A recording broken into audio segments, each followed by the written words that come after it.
Hey guys, I'm Roget, and this is my rant. We believe in the diversity of thought here on this channel. That's what I have to say. So, the topic today is a very interesting topic. I wanted to cover this ever since I thought of the idea, ever since it's popped into my noggin. So we're just going to get right into it. So, what I want to talk about today is, what is your risk tolerance? So, risk tolerance means something different to everybody. It depends on how you want to start investing. Before I get into it, I am not a financial expert. I'm not a professional. I don't do this as a job. So take whatever I say with a grain of salt. I'm just a random guy on the internet who knows a thing or two. So, that being said, now, something that I recommend before you start investing, something that I did before I started investing, was you have an emergency fund. And what does this mean? It means that, in a bank or in your safe, wherever you feel most comfortable having this emergency fund with cash, stuff like that, you want to have at least, first, you want to have $1,000 saved up for any type of a smaller emergency. And then you want to build 3 months worth of expenses. Think about all your expenses, like your food, your groceries, your bills, your car payments, anything like that, right? First you want to build to 3 months, 6 months, and then once you get to 6 months, then you can start investing a little bit. But me personally, if you want to go even higher and above and beyond, you can go for 9 months or 12 months. Me personally, I have about 7 months in there right now. I'm still working on building that savings cushion and stuff like that. So I believe that is a very important thing to start off before you start investing, is have an emergency fund. So with any of this risk tolerance stuff that I'm going to talk about, if the market goes south or there's a correction, or you're dumb and you panic sell instead of just waiting for the market to rebound after the correction, you'll have that savings to fall back on if if you get a flat tire, unexpected medical bill, like God forbid something COVID related happened. Any emergency, you have that savings cushion. So, once you have that all squared away, once that's safely in the bank or safely in your safe at home, whatever you trust. If you don't trust the banks, that's no big deal. I have some in my safe, and I have some in the bank, stuff like that. Everyone is different. So, when it comes to investing and all this type of stuff, now it all depends on what you want to invest in. Are you someone who doesn't believe in the future of the dollar? You believe that the currency is going to continually be debased, and it's going to continue to lose its value, and you'll lose your purchasing power and stuff like that over time? Well, you might want to, invest into precious metals like gold, silver, platinum, and then if you can afford it, palladium and rhodium. But when you stick to silver, gold, and platinum, those are hedges against inflation, because basically, an interesting fact, if you take a quarter, like a silver quarter, pre 1964, 1964 and before, and you go to a coin dealer and you give it to them, they'll give you roughly $2. Roughly $2, maybe $2.50, $2.15. That can still buy you a gallon of gas in some areas. But, if the dollar is overinflated and stuff like that, you'll still have silver or gold to fall back on when the dollar if you believe that the dollar is going to continue losing value. So when you want to hedge that risk, if you use precious metals and stuff like that, they'll always be there for you, that you can use it as a separate savings account and and stuff like that, just in case the worst happens and stuff like that. So that's one area. Now, when you invest in precious metals, no, you don't pay a dividend. It's pegged to spot price, whatever the price of the metal is. And also it's what you're willing to pay for it. Going about selling your silver or selling your gold isn't typically the easiest thing. You can go on eBay, make a name for yourself, or you can just dump it all on the table with your local coin store and stuff like that, like coin shop and stuff like that. So there's that. So when it comes to that, so there's a little bit of risk involved with that, but I mean, I believe that metals is less risky.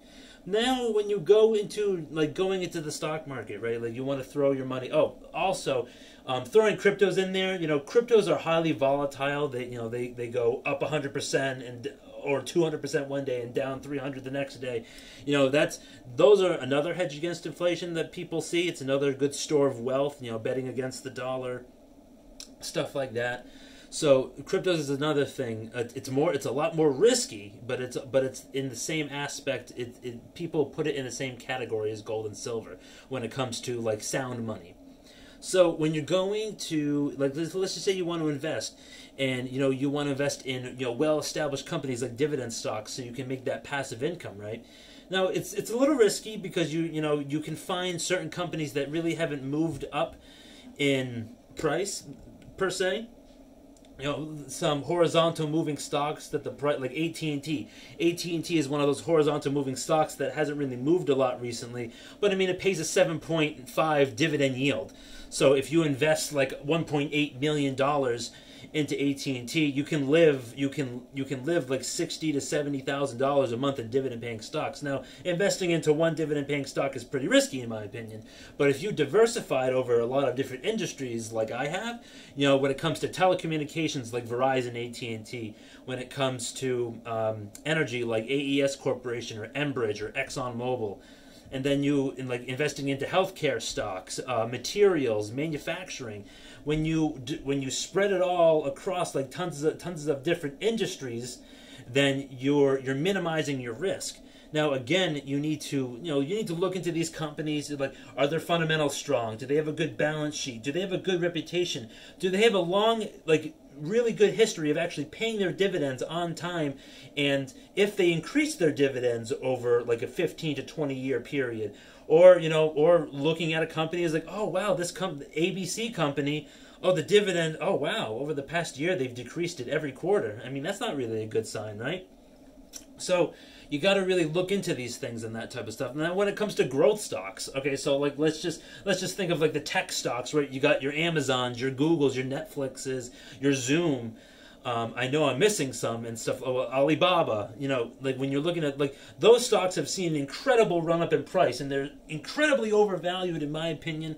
But that's another way that you can invest your money. You can pick some of these stocks, like, oh well, I'll do my research, and this is a potential growth stock that I could really look into, and be like, oh well, where's it going to be in 3 months, 6 months, 12 months, and stuff like that. And Zoom is going to be a household name in my opinion, like Google and Amazon are. So those, trying to invest in those companies now, you'd only be able to buy fractions of a share. Well, depending on who I'm talking to, right? Like, again, I'm a random guy on the internet. What do I know? What do I know?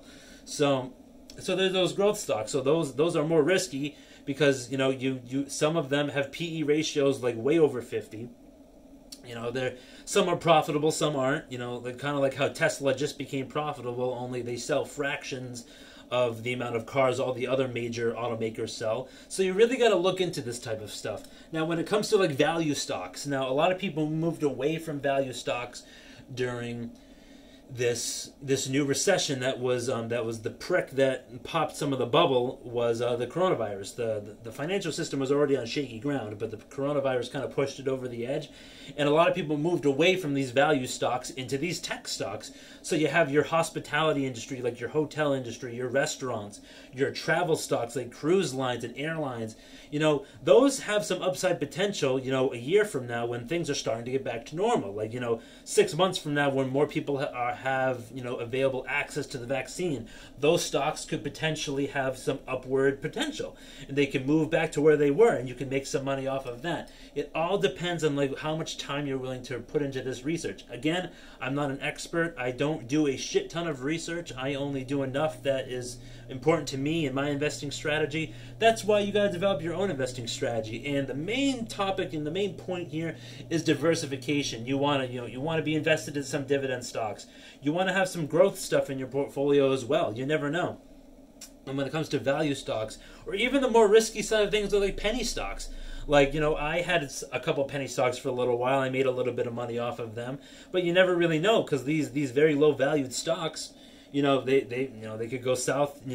You could have like 100 shares in a position that is $3 a share, and then it could go down to 150, and it can never get back to where that was. You never know. I think penny stocks are very risky. I've dealt with them in the past, but they're not something that I'm currently or really heavily investing into, like, my time into looking at them right now.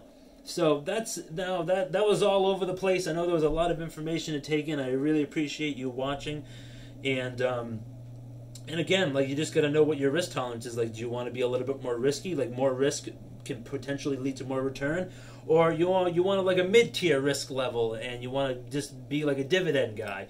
It all depends on like what you want to do. So that being said, if you like content like this, I want you to hit that like button. And if you don't like the content, if you didn't like my face or my topic or my shirt, just remember to smash that dislike button. Gives me a chance to improve, make better content, make more content, and then just get better overall with what I'm doing. Alright guys, have a great rest of the day. I'll see you next time.